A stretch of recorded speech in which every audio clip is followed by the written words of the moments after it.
L'expérience contre nature de la Terre. Alors évidemment, Dieu est partout, l'amour est partout, et on n'est jamais séparé du divin, et voilà, c'est un petit peu la base de tout. Même si on nous a carrément enseigné le contraire, ou tout simplement rien enseigné du tout, ça reste quand même toujours le truc auquel il faut revenir, pas forcément, parce qu'il y a des gens qui ont vécu toute leur vie sans revenir à ça, et ça leur ira très très bien, donc c'est à chacun de décider. Mais en tout cas, quand on a un problème qu'on n'arrive pas à résoudre, quel qu'il soit, peu importe le thème, c'est toujours la direction à prendre pour retrouver un petit peu le chemin de la maison. Et en fait, je voulais partager sur un petit peu l'expérience folle de la Terre et l'espèce folle qu'on est. Mais vraiment, on est vraiment des fous, et je m'inclus dedans, sans problème. Et je vais donner donc des exemples qui me permettent de voir qu'à la fois moi je suis fou, et qu'à la fois je ne le suis pas, et que les autres le sont, et inversement, et voilà. Alors, un exemple tout bête. La viande. Je sais qu'il y a des gens qui... Je sais pas si... Il doit y avoir probablement de plus en plus. Mais sinon, donc il y a des enfants donc, qui naissent, et qui très vite, la viande pour eux ça n'a aucun sens. Et donc, voir des adultes manger de la viande, ou voir d'autres peut-être enfants de leur âge en manger, c'est un non-sens pour eux. Et là, on est a priori déjà sur des êtres qui sont connectés beaucoup plus profond au divin, et non pas que manger de la viande en tant que tel, c'est soit un souci, moi je pense qu'il n'y a aucun problème avec ça, mais c'est juste l'idée de devoir tuer, et potentiellement devoir faire souffrir un être qui entre en ligne de compte dans le fait de manger de la viande. Et ça, effectivement, c'est a priori un petit peu un non-sens. Mais en même temps, c'est un sujet un petit peu compliqué parce que souvent ceux qui parlent de la maltraitance animale ne parlent pas de la maltraitance végétale, donc moi ça me gêne un peu quand même. Et puis sinon, l'idéal c'est d'aller progressivement vers le respirianisme, qui consiste à seulement se nourrir d'eau et de lumière, et pour même certains que de lumière. Voilà, c'est une adaptation du corps qui se fait avec le temps et avec certaines pratiques. Ça fonctionne, bien que ce soit dangereux, si je pense on est mal encadré pour le faire. Donc bon, faut s'y intéresser de loin, je pense toujours apprendre. Mais dans tous les cas, moi je m'inclus dans cette folie un petit peu humaine, puisqu'aujourd'hui je mange encore de la viande. Pourtant, j'ai déjà vu des vidéos d'abattoirs, j'ai entendu déjà plein de trucs, enfin je veux dire, je suis pas du tout, on pourrait dire, mal informé. Et pourtant je continue d'en manger. Pourquoi je continue d'en manger? Pas parce que forcément je suis un connard et j'emmerde les animaux, il s'agit pas tellement de ça, mais simplement qu'en fait je me sens pas connecté à la cause animale en tant que telle, j'ai une connexion à Dieu sur le sujet qui me manque, et ce qui fait que je n'arrive pas forcément à avoir de l'empathie sur le sujet. Donc ça c'est très très honnête de ma part, et je pense que ça explique aussi pourquoi il y a plein de gens finalement qui ne cessent pas d'en manger. Donc ça je trouve ça intéressant. Et ça nous amène sur un petit peu peut-être aussi l'écologie, où on arrive à un stade là, on est fin 2022, on arrive un peu à un stade où c'est un peu la merde, je me rends pas compte, je suis pas expert, peut-être que c'est trop tard, peut-être que ça l'est pas.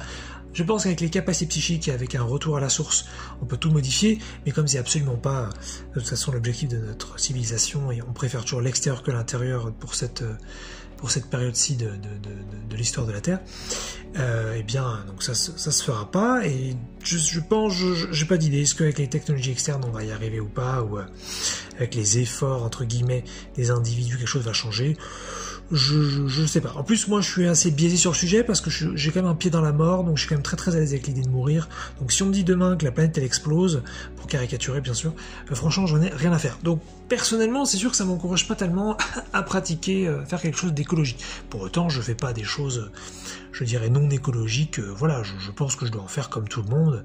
Et en plus, comme justement, je suis quelqu'un d'assez minimaliste, finalement, j'ai une consommation, je pense, carbone assez faible. Mais j'avoue que je pourrais me tromper en disant ça.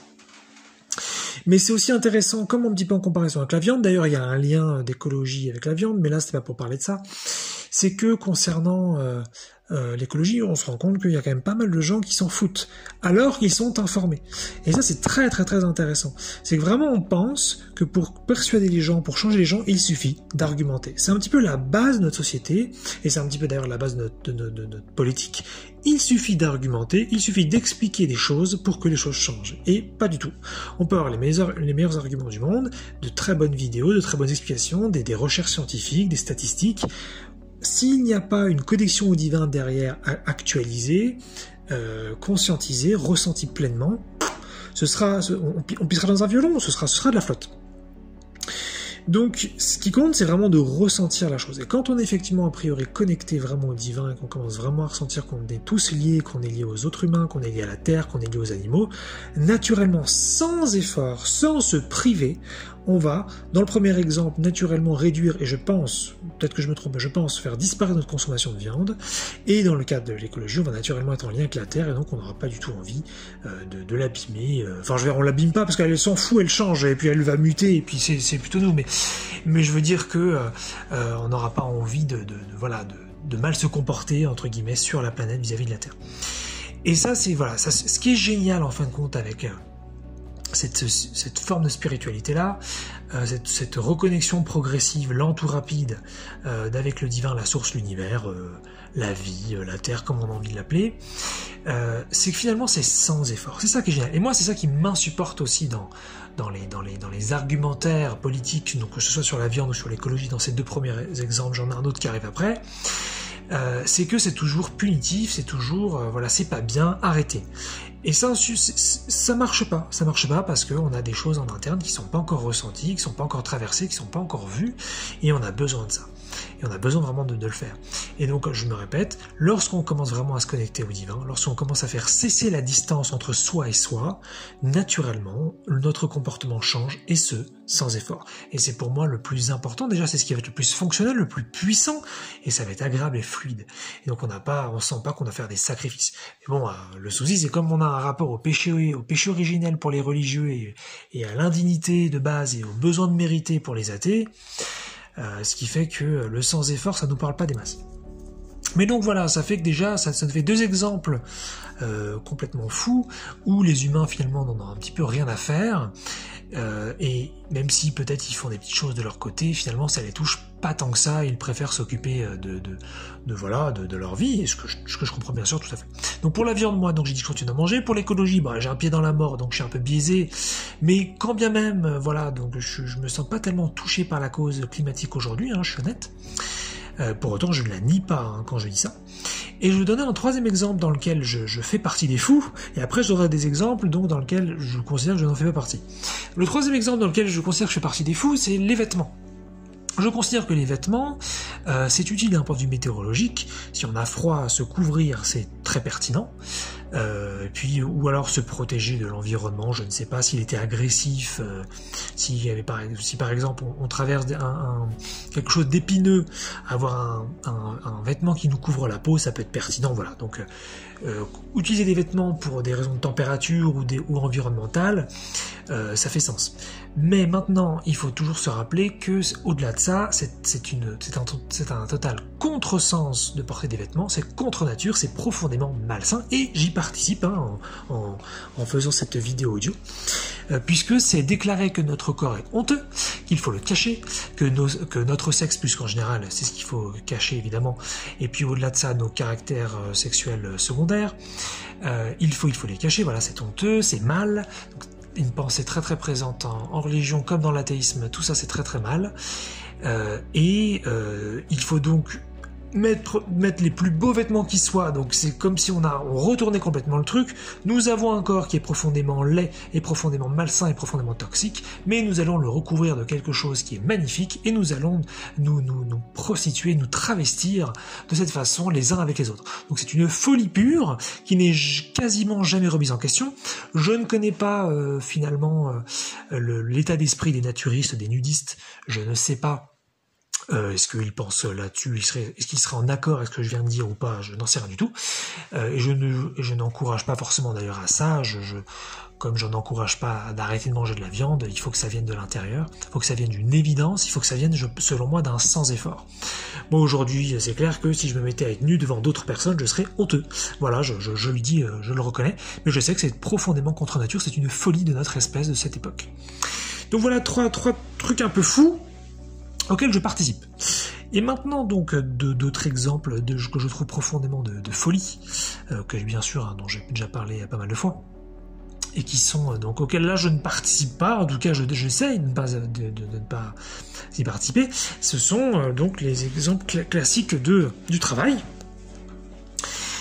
et puis du vieillissement.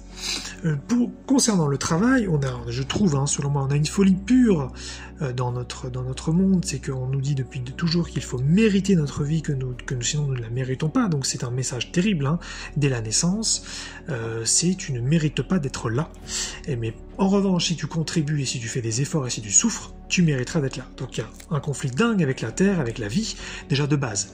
On est en conflit avec nous-mêmes, et c'est très très très violent. Puis après, on a construit des sociétés où il faut contribuer, et on n'a pas du tout envie que les choses soient produites pour nous et qu'on soit tranquille, alors qu'on a les technologies pour ça.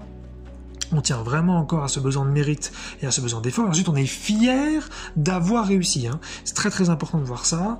Il y a des gens, par exemple, qui se retrouvent avec des héritages ou des choses comme ça, et après il peut y avoir une honte de ne plus avoir besoin de contribuer. Ça ne veut pas dire que ces gens ne contribuent pas pour autant. Moi, je pense qu'il toujours comme d'habitude, il faut du sans effort. Quand on est connecté à la source, et si on n'a pas besoin de travailler, on va quand même participer à la société et au monde par plaisir, par envie, par évidence. Mais le faire parce que nous sommes des merdes, nous sommes des êtres mauvais, et donc pour cela nous devons mériter et nous devons un petit peu constamment nous repentir. C'est pour moi une approche profondément donc malsaine du monde, un petit peu de toutes les sociétés, même si je ne sais pas, bien sûr il y a pas mal de cultures sur la planète, il y a près de 200 pays, donc il doit y avoir des rapports au travail très différents. Mais il me semble que c'est quelque chose de complètement fou, et là pour le coup je n'y participe pas, bien qu'aujourd'hui je ne suis pas encore libre financièrement. Et un autre donc sujet de folie que j'ai précité, c'est donc le vieillissement. C'est un contresens mais complètement dingue, puisque pour faire une expérience terrestre ou d'ailleurs existentielle, donc extra-terrestre en dehors de la Terre, il me semble très évident d'avoir accès à la permanence. La permanence, ce n'est pas l'éternité au sens propre, c'est plus l'éternité en tant qu'option. C'est très important de pouvoir faire ces expériences, je dirais aussi longues et aussi courtes soient-elles. Un des exemples très faciles, ça me semble toujours complètement dingue de voir des sportifs de haut niveau qui sont excellents, qui sont magnifiques, mais arrivés à 35, 40, 45 ans, je connais pas l'âge moyen, eh bien ils doivent s'arrêter parce que le corps ne suit plus, ou alors des artistes qui produisent des films, des musiques, des choses merveilleuses, ils doivent s'arrêter à un certain âge parce qu'ils ne peuvent plus. C'est plus une folie spirituelle qu'une folie humaine, mais c'est aussi une folie humaine, puisque ce vieillissement n'est jamais remis en question, comme le travail par exemple. C'est quelque chose qu'on conserve, et la seule voie éventuelle que la société envisage, c'est le transhumanisme, et c'est encore les technologies extérieures. Ce n'est jamais la reconnaissance que nous sommes Dieu tous ensemble, pas les uns sur les autres, mais les uns avec les autres, et que donc nous pouvons absolument choisir ce qui arrive avec notre corps si nous développons notre conscience, puisque tout est déjà inclus à l'intérieur de nous et prêt pour ça. Donc il y a une folie aussi dans cette société à laquelle je ne participe pas. Enfin, j'y participe encore au sens que je continue de vieillir à cet instant, mais je me suis préparé depuis de très nombreuses années déjà mentalement à ce que ce soit très différent. Ça ne veut pas dire que ça apporte une garantie sur le résultat évidemment, mais voilà, j'ai un état d'esprit déjà très très très très différent, et je constate qu'effectivement, alors que le vieillissement apporte quantité de problèmes, ce n'est quelque chose qui n'est pas remis en question et qui n'est pas intéressé. Et d'ailleurs, on pourrait même ajouter à ça une autre folie de notre monde, c'est le désintérêt de la mort. Il y a bien sûr des cultures qui s'y intéressent, mais dans notre société occidentale, il y a un total désintérêt de ce qui se passe avant la naissance et après la mort, et alors que c'est quelque chose d'absolument essentiel, et on pourrait tout à fait s'y intéresser, se renseigner, on en a déjà plein d'infos là-dessus, mais on pourrait en chercher d'autres. Et c'est voilà, c'est quelque chose, c'est une sorte de refus un petit peu, et c'est ça, être déconnecté du divin, ça nous fait faire des folies, comme manger de la viande, détruire une planète, porter des vêtements, travailler, mériter notre propre existence, mériter notre propre essence, et vieillir, avoir un corps qui s'abîme alors qu'il n'en est absolument pas nécessaire. Et puis donc mourir alors que ce n'est pas nécessaire non plus. On n'a pas besoin du tout de mourir. Et quand je parlais de permanence, ce que j'entendais par là, c'était que ça dure aussi longtemps que nécessaire. Dans l'exemple du sportif, on pourrait imaginer quelqu'un qui fait un sport dans une santé excellente jusqu'à 80, jusqu'à 150, jusqu'à 250 ans, et peut-être qu'il en a ras-le-bol, ou un autre qui fait ça jusqu'à 25 ans, et puis il en a marre. Donc il s'agit absolument pas d'être éternel pour être éternel. Il s'agit d'avoir la possibilité de faire aussi longtemps que l'on souhaite les choses qui nous touchent le plus. Donc, on retrouve quand même, je trouve, cette folie partout sur Terre. Alors bien sûr, c'est une expérience, puisque quand on fait le trajet que j'essaye de faire et que plein d'autres essayent de faire, bien que ce soit pas du tout évident, en tout cas pour moi, de se reconnecter à ce que nous sommes, tout ça commence à s'éclairer, et les solutions arrivent, et la puissance arrive, et les capacités psychiques peuvent se développer, et enfin on en sort de toutes ces bêtises. Et ce, sans effort, c'est très très très très important, puisque Dieu est sans effort, même si on peut tout à fait s'amuser en tant que Dieu à faire des efforts, mais c'est une expérience, c'est une illusion, c'est faux, et ce n'est absolument pas nécessaire. Et donc, sur Terre, il y a une vraie déconnexion du vrai, de l'évidence, de l'amour, de la joie, même si c'est une déconnexion illusoire, nous ne sommes jamais séparés du divin, c'est une expérience très très très très forte, et c'est intéressant une fois en temps de s'en rappeler, et de voir à quel point nous sommes fous, et je m'inclus encore une fois dedans, puisque j'ai donné des exemples de ça, nous sommes complètement fous à faire des choses qui sont contre-sens, contre nature, qui sont destructrices contre nous-mêmes et contre les autres, tout ça parce que nous avons adhéré sans même nous en souvenir, donc il ne s'agit pas de se flageller parce que sinon on s'en sort pas, à moins qu'on parle de traverser juste l'émotion pour en sortir, mais nous avons adhéré à ce principe de séparation illusoire, qui est que Dieu n'a jamais existé, Dieu n'existera jamais, il n'y a pas d'amour, nous sommes abandonnés, nous sommes seuls, et donc nous ne sommes plus guidés, et nous faisons des choses qui sont donc terribles, mais que nous trouvons normales. Et donc voilà, j'aime bien les exemples que j'ai cités, parce que la viande, ça commence vraiment à bouger là, à fin 2022, je sais pas, peut-être que ça fait 10 ans, peut-être que ça fait plusieurs dizaines d'années que ça commence vraiment à bouger. L'exemple de l'écologie, ça bouge aussi, mais les gens s'en foutent quand même pas mal. Les vêtements, a priori, tout le monde trouve ça normal d'avoir un corps honteux. Ça dérange personne de cacher le naturel que nous sommes, même quand il fait super chaud en été par exemple. Le travail, ça semble normal de devoir mériter sa vie et d'être fier d'avoir souffert pour réussir, ne serait-ce que d'avoir des bonnes notes, de passer des partiels et d'avoir des diplômes. Il y a une fierté à avoir souffert et à avoir fait du sacrifice. Aux États-Unis, donc c'est pas tout à fait la même chose qu'en France, mais aux États-Unis, il y a quand même une culture du sacrifice qui est énorme, où c'est la fierté vraiment du sacrifice. On va même employer le mot héros pour quelqu'un qui est mort dans l'honneur. On va dire c'est un héros, il s'est sacrifié, donc c'est magnifique, c'est la plus belle chose qu'on puisse faire, évidemment. Donc ça, c'est quelque chose d'assez fou.